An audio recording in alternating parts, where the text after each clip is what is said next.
Hello students, I am Anuradha Kadam and today we are going to see 8th chapter of 6th Science Body Movement.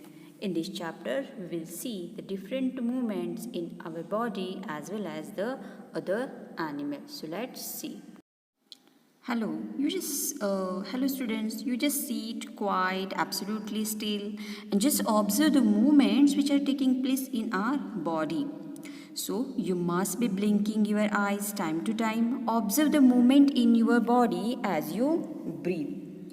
There are so many movements that happen in our bodies. When you are writing in your notebook, which part of the body are you moving? Or when you turn and look at your friends, different parts of your body move while you remain at the same place. In these examples, you also move from one place to other. You get up and go to your teacher, or when your PT period is there, you are going on a ground and you are playing, or when school will over, you are going to your homes. So you walk, run, skip, jump and move from place to place. So we have to see in this chapter the how animals move from place to place and the body parts or the organs or the different bones which are used for this movement. So in this chapter we have to see the different locomotions of the animals. What are the importance of this locomotion? What is the skeleton and its part? And yes, the important joints and their types. Similarly, we have to see some muscular systems and locomotion in different animals. So let's start with first of all the locomotion. First of all we will just see what is exactly the locomotion. Locomotion means moving or we are changing our place from one to other or moving from one place to another. This is known as the locomotion. For this purpose we the human beings we are using legs. Cow they are using legs and they are walking. Snakes if you consider, so they are using their whole body. Correct, they are using their whole body and they are moving. They are actually the whole body is used for moving. Birds if you consider, so they are using their wings and they are flying and moving, changing their place from one place to another. So walking, running, flying, jumping, creeping, swimming, so these are the ways which animals are using for moving from one place to another. There are so many differences in the way the animals move from one place to another. So we have to find out the reasons why some animals walk, why some animals move. So all these things we are going to see in this chapter. Now first we will see the human skeleton system. Whenever we are considering the human skeleton system, so actually it is the combination or it comprises of the skull, backbone, rib cage, limb bone and the girdles. So the framework of all these is known as the skeleton. Okay, means all these bones when they are joined together with the different joints, then there is the human skeleton system. One important thing, the human skeleton is composed of around 305 bones at birth. How many bones are there? 305 bones at birth. The number of bones in the skeleton changes with the age. It decreases to 206 bones by adulthood after some bones have fused together. Okay, so when we become adults, so at that time the number of bones are 206. See how many bones are there in our body. Okay, now we will see one by one the human skeleton system. So as here indicated, So we are able to see the parts like the skull, ribs, spine, pelvic, tibia, fibula, femur, ulna, radius and the humerus. So all these are the parts of the human skeleton system. Now this is the skull. I am showing you the slides. Afterward we are going to learn these joints and all those in detail. So if you are able to see here, some wavy structure is there. Okay. So these are the two different skull parts are there. They are combinedly known as the skull. Here the lower jaw is there, and if you consider the skull, so only this part, means this lower jaw is only able to move. Okay. So you are able to see here the cranium. Okay. So this is the hard part of the skull.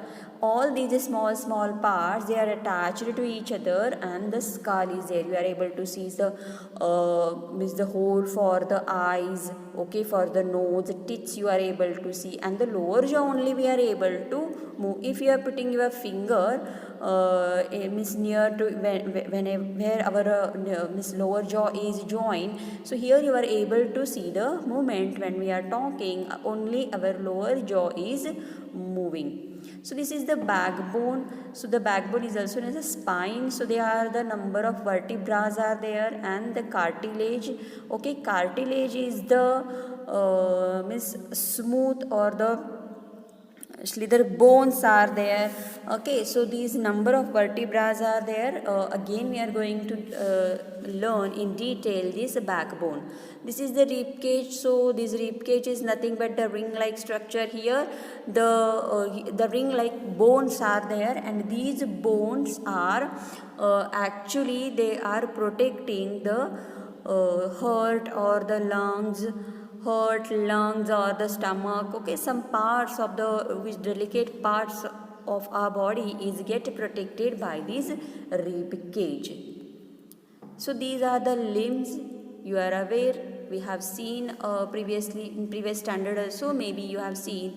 So if you see in detail, so this is just see the carpels are there, then radius, ulna, two bones are there if you are able to identify. Okay, so these are the radius, ulna, then femur. Okay, so in this way these limbs are there. You just able to just see this one more important thing. So this is the hind limb, and this is the forelimb, means hand and the legs. Okay, this is very important. Limbs means both. Okay, forelimb and hind limb. So this is the forelimb, and this one is the hind limb. You are able to see. Okay. Now the most one of the important, that is the shoulder girdle. See, this is the collar bone is there, and the shoulder girdle humerus is get attached with this shoulder girdle. Now the hip girdle, or it is also known as the pelvic girdle. So in the hip, as we have to see this is the part of the backbone which we have seen. It is attached with the hip girdle, and downside two holes you are able to see. There are the two then ball and socket joints are there, means the leg part of our, okay, it is situated there only, by which we are able to move it, means we are able to rotate it. Now we will start with our joints. Okay, so as bones are there, with only bones we are not able to move. Okay, two bones are there, but two bones separately there is no any kind of use.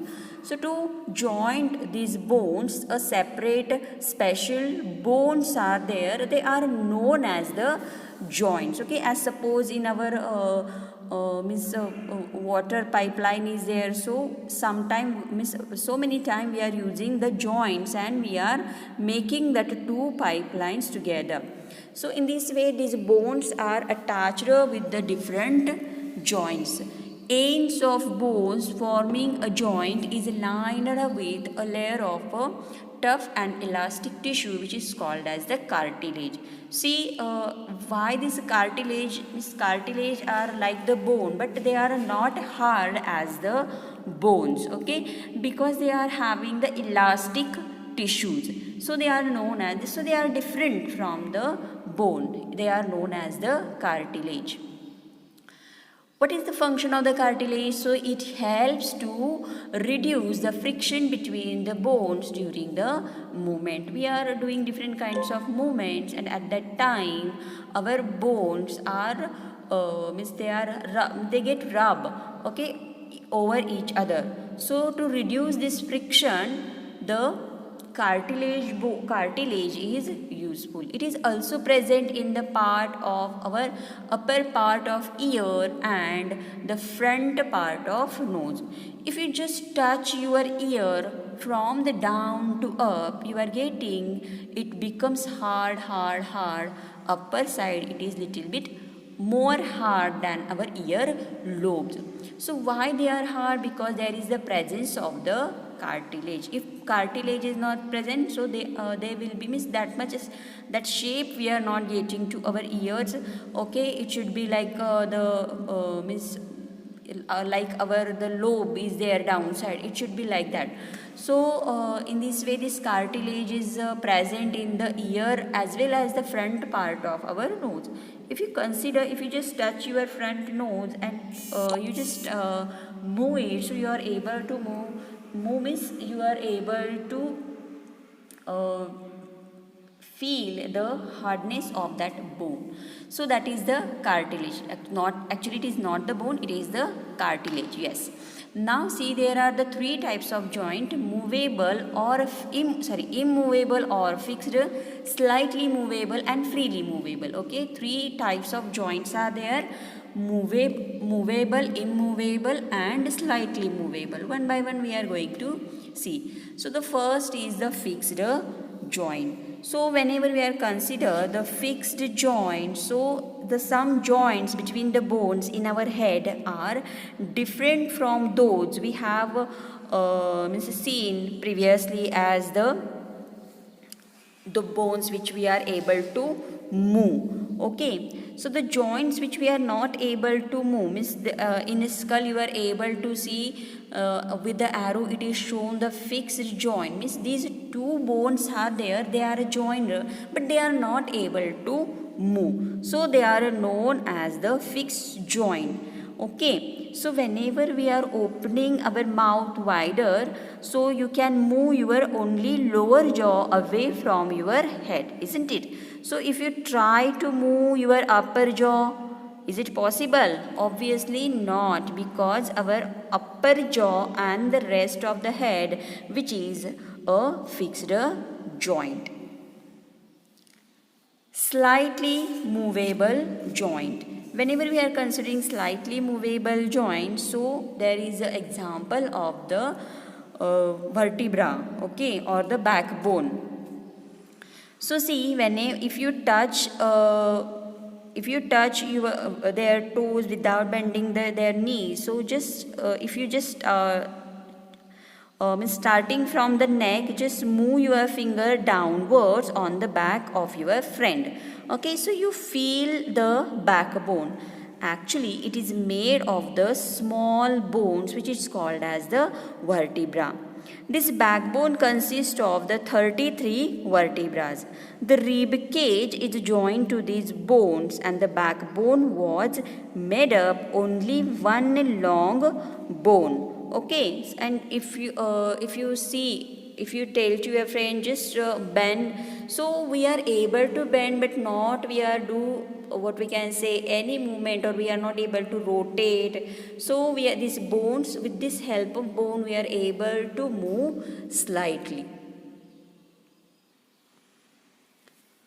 Okay, so here you are able to see these vertebrae are there. How many vertebrae are there? 33 vertebrae are there, and the rib cage is actually joined to these bone. Whenever we are considering the rib cage, at that time you will get these rib cage bones are attached to this. So here you are able to see the ligaments are there. So these ligaments actually means, here see how many bones, 33, but that 33 bones are attached with each other with the ligaments. Okay, so the ligaments are the muscular small tissues are there. They are means binding the two bones together. So there is the ligaments which hold these different 33 bones together. Now see this this disc like structure is there. So these discs can be squashed a little to allow the movement. Means whenever we are turning our body, okay, from our means with the help, suppose you are able to move your head, okay, so we are able to bend down. We are able to bend, means we are, whenever you are doing Surya Namaskar, at that time what we are doing, we are able to bend upside, means front side as well as the back side.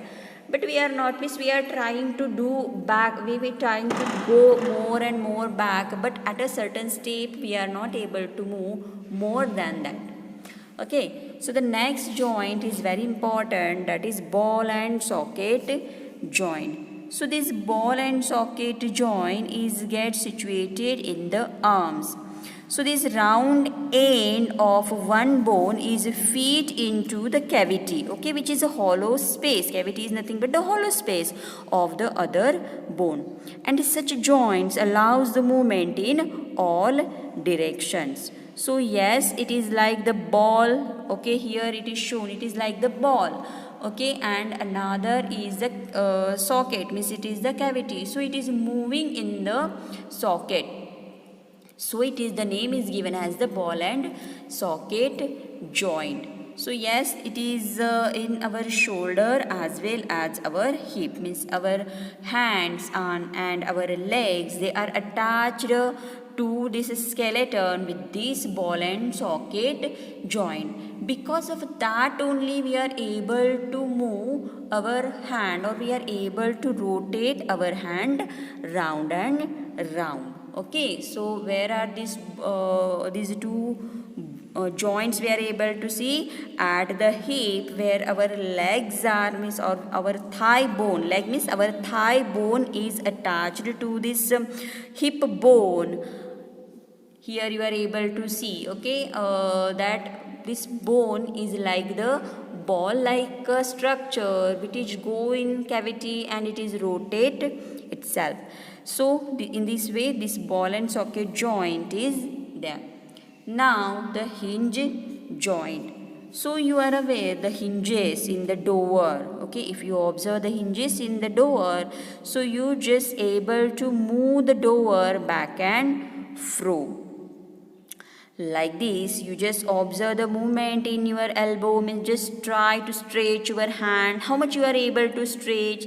Yes, up to 180 degree. 180 degree means in a straight line we are able to stretch, correct?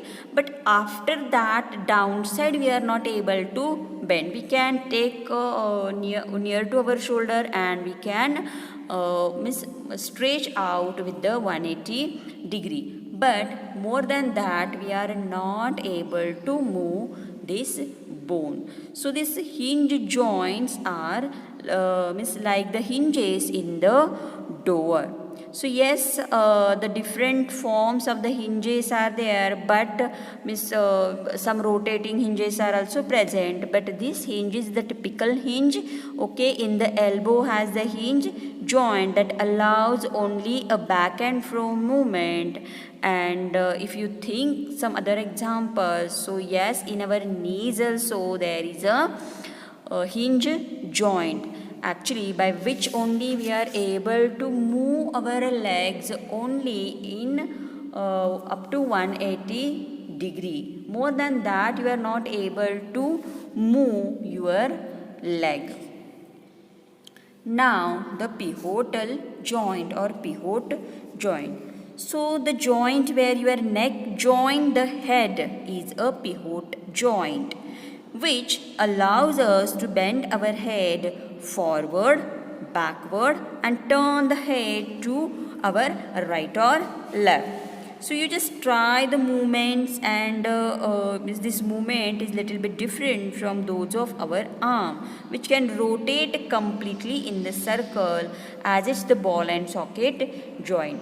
But yes, we can move our head, we can just take it back, take it through, and little bit rotate also.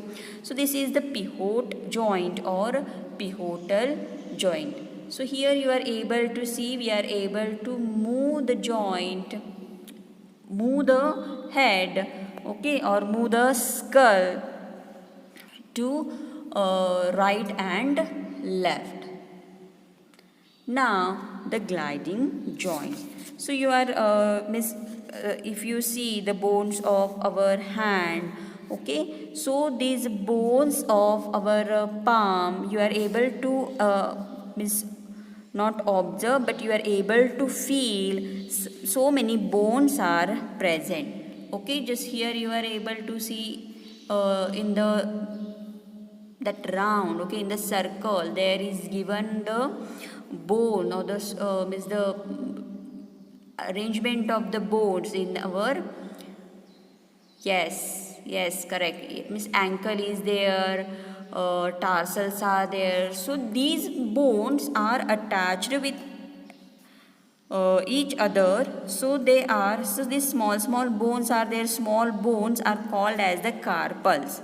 Okay, they are called as the carpals. So whenever you are bending your fingers, you are able to bend them at every joint.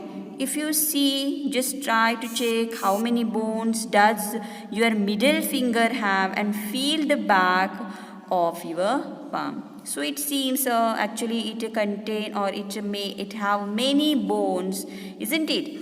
And is your wrist is flexible? Yes, it is also made up of the several small bone, which is called as the carpals.